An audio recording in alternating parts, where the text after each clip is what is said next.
When I talk about bad behavior exhibited from adult child towards the parent, I will inevitably get comments from these adult children saying, well, what happens if that same behavior is exhibited towards us? As if all of a sudden that behavior is significant when exhibited towards them. First of all, the question was posed, what happens when that same bad behavior is coming from a parent to a child? Predictably, we got no answer. We got the classic move of avoiding what the question was entirely and finding a way to turn it back around on whomever would have the audacity to ask such a thing. We've seen many times how she is pretty much entirely incapable of seeing any situation from a perspective other than her own, and this is beautifully demonstrated here. Bad behavior is bad behavior. It's not suddenly okay either direction. All adults in all relationships have a responsibility to treat each other the way we want to be treated, and when one of those people isn't doing that, that's bad, full stop. Of course, Doormat Mom's perspective is that adult children should be treating their parents as if they are somehow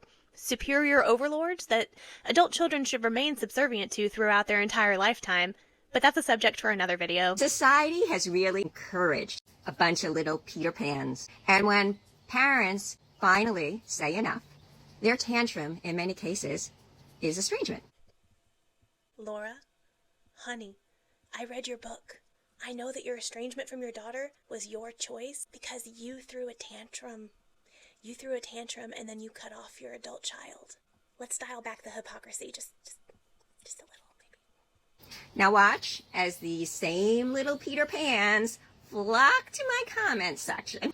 Like the children of which I speak, they just won't be able to help themselves. It's true, society in some cases has allowed some people to Peter Pan, as she puts it, but by that same token, society has also created people like herself who feel entitled to unquestioning subservience and obedience from their adult children, who have an expectation that it is their moral duty to take any treatment from a parent because that parent gifted them with life, gifted them with their genes, that it is their duty under God to do so. What I'm trying to say is no one here is free from the possibility of being a bad person, which is something that Doormat Mom stubbornly refuses to acknowledge or discuss because of the views I've already described to you. I don't think I fall under the definition of a Peter Pan in Doormat Mom's eyes, seeing as I'm an adult that's not estranged from any of my parents or grandparents. In fact, we're all very close, and I'm very thankful for the childhood that they gave me and the relationship they continue to have with me to this day based on mutual respect and care for each other, recognizing that we are all adults. But she is on the money about one thing, which is that I